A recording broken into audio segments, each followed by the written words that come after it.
The Match Ball. Hello and welcome to the show. We're live on YouTube for our TSB Plus members. You get early access to the Match Ball and you can watch the show in the free feed later on and you can listen in your podcast app as well. This one brought to you with Levi Solicitors. 10% discount on your legal fees on the full range of services which are listed at levisolicitors.co.uk/the square ball. Full details terms there on the website. Wills, probate, conveyancing, all that stuff. It's not a day for jokes and hijinks, is it? It's a day for disappointment. Dan with Chris Mack and with Rob as well. Lost 2-1 at home to Spurs. Picked that one apart. A frustrating day at Elland Road. We dominated that game. We did well, didn't we? But yeah, it's feels like we're unlucky. But then at the same time, you don't just want to say every week, "Oh, we were unlucky." Like it was also a part that was self-inflicted. Like maybe we should have just put the ball in the net a few more times. That would have helped. I also think whenever maybe I don't know about the second goal actually, but the first goal there was definitely a moment to just kick him. Yeah, just take someone out. It was there were a number of kind of frustrating little, I suppose, like micro moments that influenced the game like that throughout. I mean, a lot of people were really, really frustrated with the ref. Just like having a quick scroll through the comments here on YouTube, and I'm a little bit reluctant to pile straight into the ref because he's not the sole reason we lost today by any stretch of the imagination. We get unlucky with a deflected shot. Second one deceives Darlow. We're in two minds here whether there was there a deflection on the second one? I think both were deflected. Yeah, I've only seen the Kudus goal back once and it didn't show me a replay, so I couldn't really tell. I couldn't tell if he'd just given Darlow the eyes a little bit. There's the missed chances. I think that sort of sums up all the various contributory factors. So let's get straight into the dickhead ref then, shall we? That was a really frustrating performance by the referee. Very, very weak in terms of giving things. And it almost feels like there's an even higher, or is it lower standard when the refs are on TV? It's the whole like wanting to be the star. That's the thing. The thing that really pissed me off is in the entirety of the first half, he let so much go, and then Stack tackles one of their defenders 30 yards out, and he gives a free kick for something that he had let go several times previously. Yeah. I feel like we're just going to say this every week about that kind of thing. And I was saying to you, Dan, on the way in here, there was a period in the first half where I almost had a bit of sympathy with him because I was like, everyone here is just trying to cheat.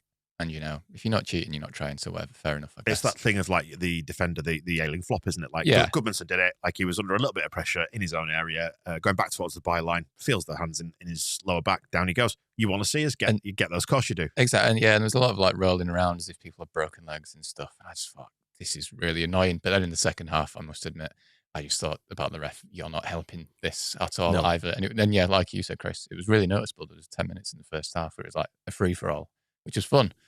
And then suddenly he just changed his mind. He's like, no, I'm just going to blow forever. Yeah, like the only thing that was consistent about him was his inconsistency. Which must be really frustrating as a player as well, just not knowing where the line is. And we've seen across the years as well that Thomas Frank's teams like to do this with the ref, try and buy free kicks. They'll waste time, they'll spoil. Fair enough. It's an absolutely legitimate tactic. It might be something that helps us gain points this season. So not bitching and moaning about it. It is what it is. But it felt like the ref fell for a lot of it, like you say, particularly after, for whatever reason, at some point he crossed the Rubicon and that was it. Everything was a free kick at that point. It's also the whole thing this year about, only the captain can speak to the referee. It's like it is in rugby union. But then Paulinho loses his mind with him after being booked. That's a second yellow card. Just send him off. Yeah. Going, shut up, or you're going to get sent off. And if he keeps going, right, red. And then Romero does the same thing. You can tell you're sat in Michael's chair. I know, I'm feeling it now. Yeah. He also... fuck off. And while we're at it, Udoji took that long throw, or didn't take a long throw. He spends about a minute walking over, and then just throws it short. Yeah. Why is he allowed a minute to take a throw in? Yeah, and it was 2 minutes into injury time as well when the ref finally had a word with the keeper and said, come on. It's like they've been slowing it down at every opportunity. Again, not complaining necessarily about the tactic of him slowing it down. It's perfectly legitimate. There are times when I want us to break up play, but you don't want the ref falling for it like that constantly or just overlooking it. But you can't really blame the players for doing it if they're not being penalised for it. So. Not at all. You would take it right up to the line, wouldn't you? But yeah, dickhead ref, loads of people. Who was he? Messaging. I don't know. Do we even want to dignify him with his name? Thomas Bramall. Right. I wrote down something to do with Yorkshire for his name. Yeah, Sheffield United fan, presumably. I think we did have him at some point in the Championship, actually, and did look into him, and we had issues with him before. So I'm going to take that wild speculative memory and treat it as absolutely gospel. If he's from Sheffield, he's called Bromell. He's just a Neil Warnock wanker, isn't he? They lost again today, by the way, just as a little aside. Away to Hull. Joffrey playing and Joffrey and Darko JB upsetting Chris Wilder again. Nice. Man United have beaten Sunderland already, which I think it feels filthy, but my enemy's enemy and all that. We need them to get a win, keep Amorim in place for the benefit of propaganda, and also Sunderland need to start losing a few games. They've had too much of a nice time so far. That needs to stop. Is he turning the club around again? I think so. Mason Mount scored after 8 minutes anyway in that one. Have we done on the dickhead ref? I'm sort of loath to spend too much time on him because we know the shit. I thought Vicario handled the ball outside the box quite early on, but 10 or 11 minutes. Oh, there was a big shout for that, wasn't there? It did look like it. He at least leaned into it, which didn't look great. But I couldn't tell if that was like the South Stand just going full pantomime on it or not. Yeah. To talk about stuff other than that, I feel like if we do end up going down this season, I feel like it's going to be on fine margins and missed chances, because that's one of the other hallmarks of today is either snatching at chances or crosses going in and people not getting at the end of them. Dominic Calvert-Lewin, please. I mean, I enjoy the work that you're doing. Just pop one in the net. Particularly if somebody's won it back for you and you are through in the area, shoot. Just put it in the bottom corner. Yeah. I wonder if that counted as a big chance on the stats, because it certainly felt like one at the time. Yeah, it was. To be honest, actually, it was watching the players practice their finishing in the warm-up didn't give me much confidence, because they were very, very bad at putting the ball in the net. Calvert-Lewin being one of them, he just blazed one over in the warm-up and scuffed another at the keeper, which didn't give me much confidence. But yeah, I was almost willing to let him have those misses against Bournemouth last week, because I thought the rest of his game was great and it was coming off the back of Wolves where he'd scored. It was like, okay, fair enough, you can have a game like that. Whereas today it felt, there were some very easy comparisons to Pat Bamford when we signed him.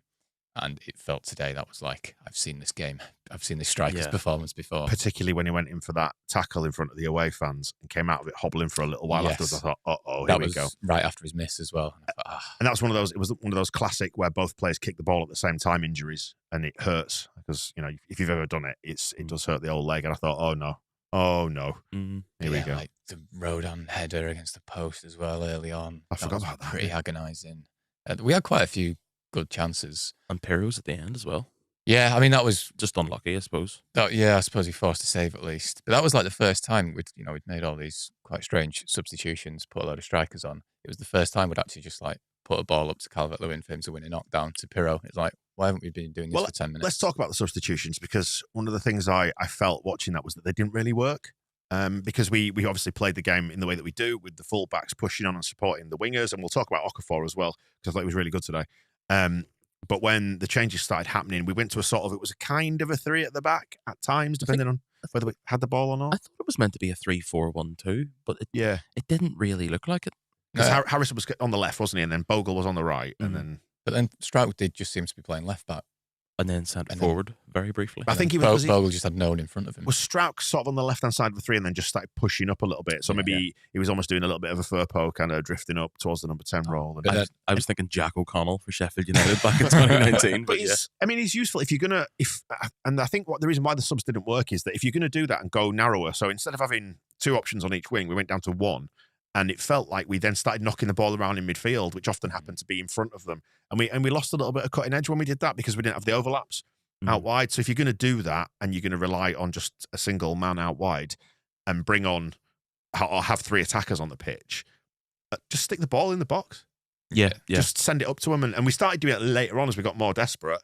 But I think it would have been a perfectly valid tactic to just do that from the moment that the subs went on, just to change it up a little bit. He made all those changes, and it felt like for 5 minutes it was just Ethan Ampadu and Joe Rodon passing the ball to each other. And it's like, what are you doing here? Dropping it into Tanaka in midfield, who passes it backwards. It felt like they didn't really know what they were meant to be doing. You could see Pirro when he came on, I think he was like passing a note around, and then after Rodon and Ampadu had passed the ball around each other for ages, when the ball next went out, Pirro went to talk to Rodon. I was like, no, this is what we're meant to be doing. Yeah. Until Rodon was just a bit like, just fuck off.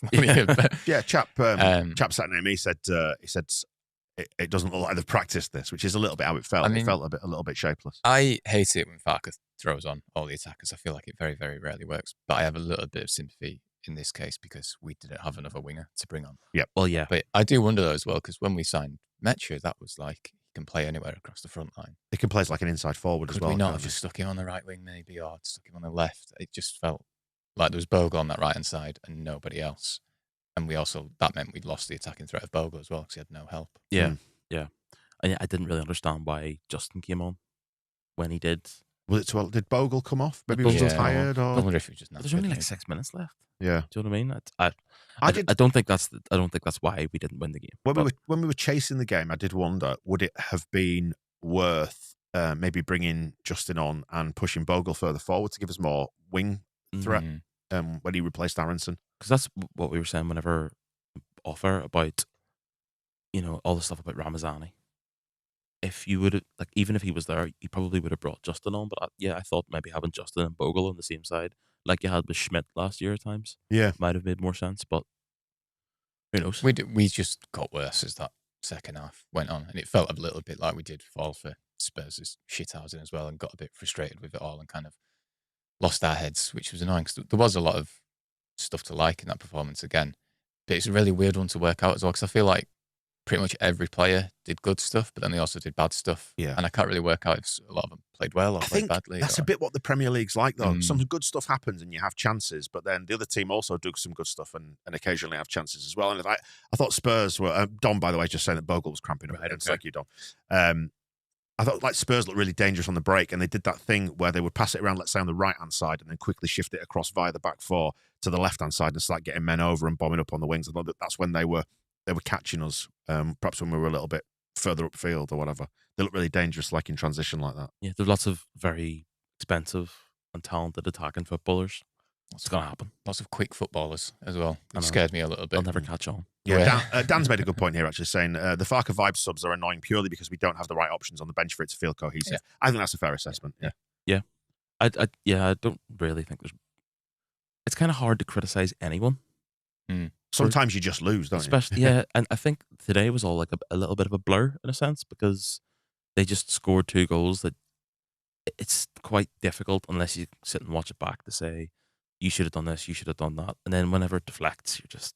Like the first one looks like it takes quite an awkward deflection because I was behind it. It looks like it takes it up. Yeah. Which Darlow obviously wasn't expecting, but... Yeah, I was right behind that. It was really quite hard to tell what happened. A little bit like, actually, it was the same angle as Longstaff's shot against Bournemouth. It was directly kind of moving away from me, so I couldn't really tell. It just kind of went in. I was like, oh, it's gone in. Yeah, at first I thought that's just a brilliant hit. But what was particularly cruel about that goal as well was when the ball was at Darlow's feet leading up to it, Goodmanson, and for the first time I think I've ever seen him do, made a run forward, so he was almost like a Firpo, our furthest man forward. And you did think, well, I hope we don't lose it here. And Darlow's kick was kind of between him and Calvert-Lewin. Neither of them really went for it. And then it was immediately Spurs attacking down that side. It's like, the one time the guys made that run. Yeah. Is the one time we're going to get punished. But that's what it's about. It's about the quality and the decision-making and picking moments, isn't it? And I felt that's the difference between the two sides today. And you saw it a little bit with Bournemouth in possession. They just felt like their decision-making in possession was better at times than ours. But we were able to overcome it to a certain extent with our kind of aggression and the way that we're playing games. And I thought we actually did that quite well up to a point today with Spurs. You could see their quality, like I say, in transition and on the break. But then when we turned it into a bit of a battle towards the end of the first half, there were some encouraging signs. And it felt like if we'd come out and started the second half like we finished the first half, when I think actually we gave Spurs a bit of a foothold at the start of that second half, we might have been able to capitalise on it a little bit more than we did. But they're a good side. The Premier League's full of really good sides. And we're not a bad side, and we are competing. It's just we lack that bit of quality. You don't get points for competing, though, is the thing. No. Unfortunately. And I do agree with you. I think we look very competitive and probably deserve to get a point. We probably deserved to win last week, and we probably deserved a point against Fulham. Yeah. But we didn't get those things. Yeah, that's the thing. You can't have them keep adding up because before long you sound like Jesse Marsh. Yeah. Yeah. The underlying numbers. But it is genuinely about making your moments count, isn't it? So if that chance fizzes across, the one that's seared into my brain is when 2 of them lunged it. It was DCL in the middle, wasn't it? And someone else at the back post. It might have even been Rodon, I think. Where it got fizzed in. Stack smashed it. Yeah, Stack fizzed it in from the right-hand side. And it just needed that touch. You've just got to make these moments count. Your balls have got to be chosen better, or your runs have got to be timed slightly better. But these are the fine margins on which games change. Yeah. And if too many of them get away from you, you will go down. But there's still loads of encouraging signs. I suppose there's no point in getting downbeat about missed opportunities, because it feels to me like, as you say, that's a little bit what the Premier League is just like. Yeah. I think if someone said you had points from the first 7 games of the season in August, you would have you would have taken it. Yeah. You'd have been happy enough. I think also just the performances, like they're giving as good as they get. It feels like we are competing, we are battling, we are, as the season is progressing, it feels like we're creating more and more chances as well. Like we've gone from, after Fulham thinking, are we ever going to score a goal? Are we ever going to create a chance? To what we've had 3 goals at Wolves, 2 against Bournemouth, 1 today that should have been a lot more. Yeah. Like that is, well, actually, that's decreasing game by game. Maybe that's quite worrying. But I mean, Lucas makes a point here, actually. We've got 4 of the bottom 5 coming up. Yeah. So this is when the season will be won or lost. It's not necessarily today, but you do just have to take your opportunities and get your points on the board, don't you? But yeah, I think anywhere between 7 and 9 points from those 5 games, and you're laughing. Yeah. So yeah, I did enjoy the beach ball coming on for the Leeds goal. I had a massive panic thinking it was a football, and I was like, he's going to disallow this goal because there's 2 balls on the pitch. But it bounced on, and the wind obviously kept carrying it because it just kept rolling and rolling and rolling. And I actually thought it was going to get in the way of Okafor's shot, but it was quite fun. Yeah. Nice one from Martin here. The stack volley from the corner could have killed a cow. Yeah, it could have. Of all the animals. That was beautiful. I thought, God, if that had hit the net, that would have been gorgeous. Yeah, with all the talk of Yeboah this week when we were talking about it in the podcast, I saw that and just thought, please. Hey, there's an interesting point that Anders is bringing up, stats-wise, because I'm loath to lean too much into XG on this one, but Anders is saying Okafor's goal was 0.78 out of our overall XG, which has come out at 1.66, I think, and theirs was just under 1, which was about half our total XG. The rest is spread out over our other 15 finishes, which actually then it does tell a story. Like I say, you can lean too heavily into it, but it does give a general indication about the quality of the chances, and maybe we didn't make enough clear-cut ones, even though so we hit the post twice. So yeah, well, the sort of what I think is a flaw in XG as a stat is that might have been 0.78, but also Aronson's shot before that would have counted. Yeah. So it almost feels like you're doubling up, double dipping. Do you know what I mean? Yeah. Just looking at my notes on Aronson, I did enjoy Ethan Ampadu physically moving him as the draft exclude. Got a massive cheer from the South stand. For fuck's sake, not again. Poor Brendan just didn't know where to lay down, and he was looking everywhere. And then at one point, it was like laying down right on their feet, and I thought they're just going to stand on you here. And then Ampadu just had to go and literally move him. And did he flip him round the other way because he was facing again, the free kick, and then I think they moved him. Aronson didn't seem to know which way he should face either. He sort of rolled over a few times. Do you think Milana throws him around like that? Almost certainly. Let's talk about Okafor, because he scored our goal today. I thought he was good. You can really see his moments of quality shining through. And if we can stay up and if we can add more quality like that, I think we'll have done a good job. Yeah, I think he's going to come in for some criticism from people because he takes risks, which is obviously what we've signed him to do, is to get at people, run with the ball, be direct.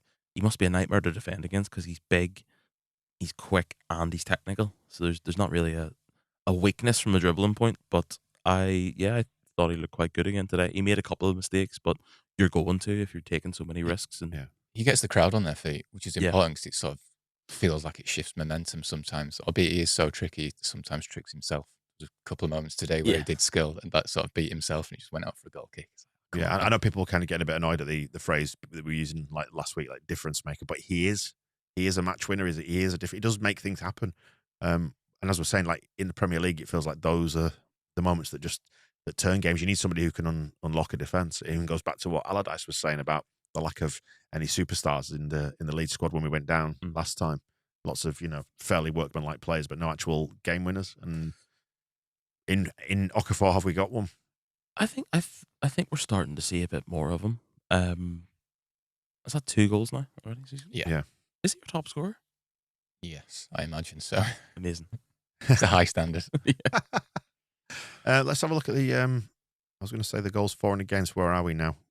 So scored 7, conceded 11, and 5 of those were Arsenal. Yeah. So aside from your one game, we would actually. If we take that out of the equation, we're in a positive goal difference, lads. How exciting is that? Pedro Porro hit with a vape. Was it a vape? It was a vape. It was one of those little fat vapes. It was the little bit on the side. Well, he made a big fuss of that with the ref, didn't he? And then eventually, when he'd killed a bit of time, he turned around and had a laugh with just laughed at the. He started making the puff gesture. I thought he'd broken his leg when it was that Ampadu tackle, where he was rolling around on the floor for ages. But he was jumping in the air before Ampadu had even tackled him. It was like, come on, man. Yeah. I mean, they were all at it. Like Romero just acted like a bit of a tool the entire game. That's what he does, though, isn't it? Yeah, he's a World Cup winning centre back. I do think we have to factor in, and it really annoys me to use it as an excuse, but they just have all these teams have lots of really expensive good players with, a World Cup winning centre back, and then beside him is Van de Ven, who's like a 100-meter sprinter basically, which he should. I don't feel like that's allowed. You can't be fast and good on the ball as a centre back. Yeah, right. I think it was him that tackled. It's not nice. It's not fair. No, it was him that tackled Calvert-Lewin and seemed to hurt him as well. So, yeah. Right, okay. Seems to be in the post-match that Farke thought we deserved to win that. How do you feel about it? Would a point have been about fair? I mean the stats and the momentum graph and all that sort of stuff suggests that we dominated the match, but I think I don't think we deserve to lose, but I don't think Spurs deserve to win. So yeah, a draw probably would have been fair. Yeah, interesting looking at the comments on the stream. Like Alex is saying here that Burnley feels like a big game. It does when you don't pick up these additional points from elsewhere. It starts to concentrate the need to get points, and it is. There's no two ways about that. It's a 6-pointer, isn't it? But there is another comment that David's made saying need to win the next two or heads may start to drop. I think you don't necessarily need to win the next two. You just need to keep the points ticking over, don't you? And just keep away from danger. And I think that's the thing with Bielsa's first post-promotion season. We always had a win in us every sort of 3 or 4 games. We just got to win. We got to win. We got to win. And it's about, I suppose, the momentum not swinging back the other way. It's just about keeping those points going on the board. Yeah, you kind of want to get the win in the next game, and then you can, if you do end up drawing with West Ham at home or whatever, it's annoying, but it's fine because you've got to win. You don't want to constantly be chasing, draw a game, and then go, right, we need to win here because it just puts too much pressure on. I really hope Farke, we don't go to Burnley and he does what he did last season, where everyone was just there to play for a 0-0, and we might as well have just never played that game. Like, it feels like that's a really good opportunity to go and try a game of football. I do wonder if Strauch struggled a little bit today. I wonder if that's the excuse he's going to need to put Biol in, especially Biol, who's probably going to be playing internationally over the next couple of weeks. Been called up, hasn't he? So if that gives him a bit of game time to get into his rhythm, I wonder if he might make a change there. Yeah, a natural break in the season, maybe. Yeah. I just don't think he will. I don't see it happening unless one of those two defenders gets injured or has a serious drop off in form. I don't know, because I think he would have started the Everton game and then he got that ban. And then I think Strauch has played well this season, but I felt like today he just looked a bit slow, caught out a little bit. I feel like we've signed Biol for him to play. Yeah. I wonder if now that's given Farke the excuse to play him. I would have liked to seen him. I know, going over old ground. I would have liked to see him come on last week late in the game, just head balls away for 10-15 minutes. But yeah, just get into the swing of it a bit. Yeah, it's not. I think it was the same with Justin when he came on today. He hasn't played very much football, and you can tell you're throwing him in the 89th minute and expecting him to do something. So who's it here is asking me in the comments, am I cheering on, let me see if I can find it, House of Stouts it was saying, are you cheering on Scum, Dan? Yes, I am cheering on our those brave United boys who are now 2-0 up, against Sunderland. Come on, the mighty boys in red. Yay. So there it is. Yeah. Don't clip that up, anyone, please.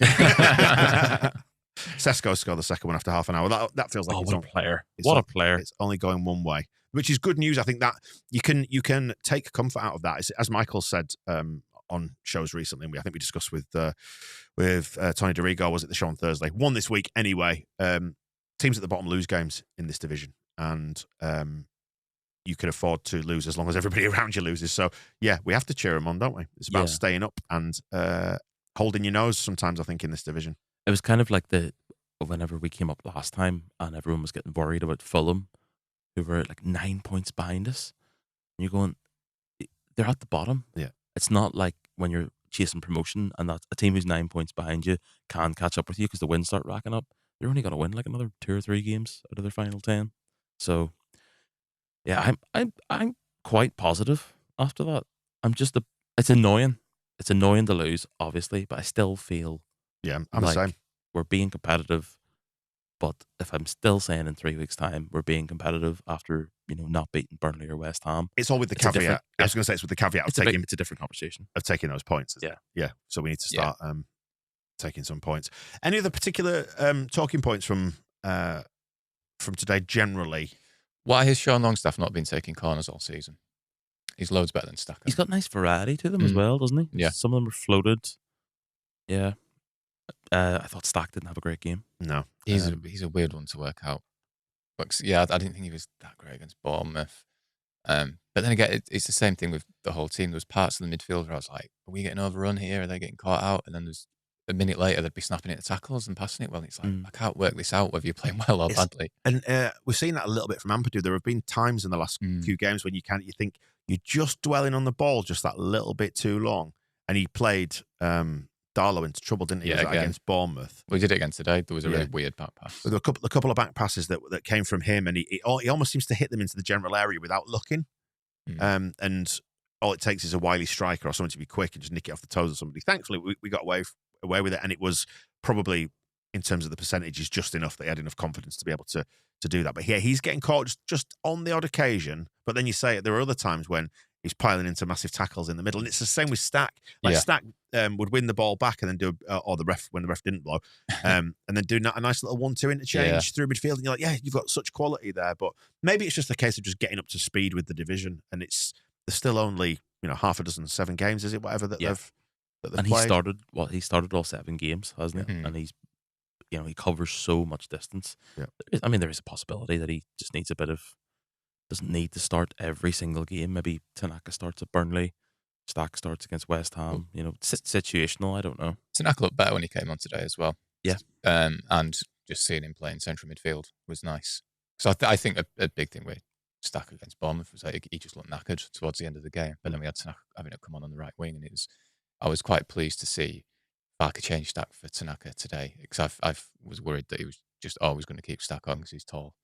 Yeah. But yeah, it was nice to see. I think that the first 2 changes that happened were the right changes. I don't think Harrison played particularly well, but it was the right change at the right time. Yeah. But yeah, I didn't really understand the Pero and Mecha thing, but. Well, I suppose I understand it if you just start pumping balls up. But we didn't do that, did we? We didn't. We went almost back to Farker Ball last year to a certain extent, but they were happy to let us do that and play in front of them.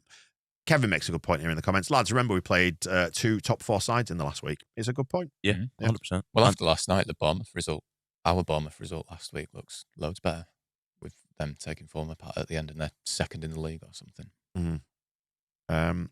Do you agree with what Charlotte said there, that it's a little bit reminiscent of Ipswich at the beginning of last season, where we're the constant close but no cigar team? I don't know. Are we not made of slightly sterner stuff there? I don't think we've got a soft underbelly that will just get routinely beaten, I hope. I think we're a much better team than Ipswich were last year. I think we're much better than any of the promoted sides from the last 2 years. It took Ipswich until December to win 2 games last year. I've just looked. So we're doing better than that. Yeah. Get out and win another then. Just keep them coming. Yeah, keep it sticking over, like you said. I think if we take 4 points from the next 2, and whatever way that is, whether it's beating Burnley or beating West Ham, that just takes a little bit of pressure off, and then you can go into the games against Brighton, which you probably expect to lose, Forest, which you might fancy, and then Villa after that next international break, with less pressure on, and you can go for it and stick it up. Forest will be on their 3rd manager of the season by then as well. Yeah, I mean, it's glorious. Who could have foretold that? That would have descended into chaos already. I mean, like, to be singing you're getting sacked in the morning on your first European night in however many years to your new boss, half a dozen games, it is wild. It's his 2nd home game, wasn't it? Yeah. Although maybe Jesse Marsh's home game, there was some of that. First home game, there was some of that. I was going to say it's a slightly different scenario, but it probably isn't, because they loved, didn't they? One thing we've not talked about actually today much is the conditions and how that might have affected the shape of the game. Because there were times when, I think particularly in that first half, when it was quite difficult to judge balls, and there were some of them were just like bouncing straight through from Darlow to the other keeper, or crosses were not quite hitting the right distance. And what I would love to know is why they used the sprinklers at halftime. Right. Just wasn't wet enough. I don't mean that. I would like to know, is there an actual reason that they think does the pitch need to be slicker? Do you turn off your timers on your lamps, Chris? Or do you just leave them on 24/7? Not the lamps, the timers. I don't have timers. Right. I just go with it. Yeah. Just vibe it. Yeah, just vibe it. Just straight up there and switch it. Yep. You can tell if it's dark or light, can't you? Go on holiday. Nah, don't bother. Not wasting lecky. Or maybe I do have a timer and I'm just trying to put off any potential burglars. Yeah. Maybe Clever. so. Yeah. I have a timer and a massive dog. Yeah. I do have a massive dog and a timer. Neither of which is relevant to today's football. Arsenal are beating West Ham, which is good news, I think, for us. Nice. Keeps them off our tails. So the conditions I don't think really helped today. And it went from mad rainstorm to a bit of sun, then mad rainstorm again. Mm-hmm. And that swirling wind, I think for anybody who's never been to Elland Road and experienced it, you can see the rain on the telly, but there is an awful swirling wind that kind of comes in the southwest corner, doesn't it? And it just sort of buckets around the entire stadium. Because where I'm sat, I'm directly underneath the very front of the upper tier of the east stand. And I was getting rain in my face today. Yeah, it goes proper Forrest Gump sometimes, doesn't it? It's like the rain's going sideways and upwards and everywhere. I did feel for the people at the front of the east lower, where it's sort of dripping down from the roof, just completely drenching them when they're already getting drenched. Yeah, my dad went down to use the loo at one point and just said there's about 3,000 people all down there, just completely soaked through to the skin, trying to stay out of the rain. 60 quid for a ticket, isn't it? Yeah. Mm-hmm. Worth every penny? Yeah. Good. Anything else to add then? Or should we wrap up the match ball there? Just one of those days?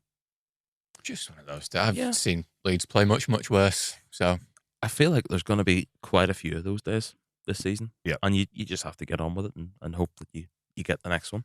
Yeah, that's it. And the importance of the next couple of games, it can't really be overstated, can it? But they'll know that. And hopefully we'll come out of it with something. Thank you for joining us on the live stream, by the way, members. You can listen to some extra time at the end of the audio version, which you will find in the members feed. A little bit of extra bonus chat and nonsense for you. At the end of this, we'll debrief what we've just done, where we're heading off to. Maybe some supermarket chat if you get lucky. If you want to hear that, become a member at thesquareball.net/plus. And I'm going to chat to Berrin as well this afternoon, who's coming around here straight from the press conference. We'll get a little bit more insight into what was said by Farker and Thomas Frank there as well. Did you enjoy the songs about Thomas Frank today? Oh, I didn't hear any. No?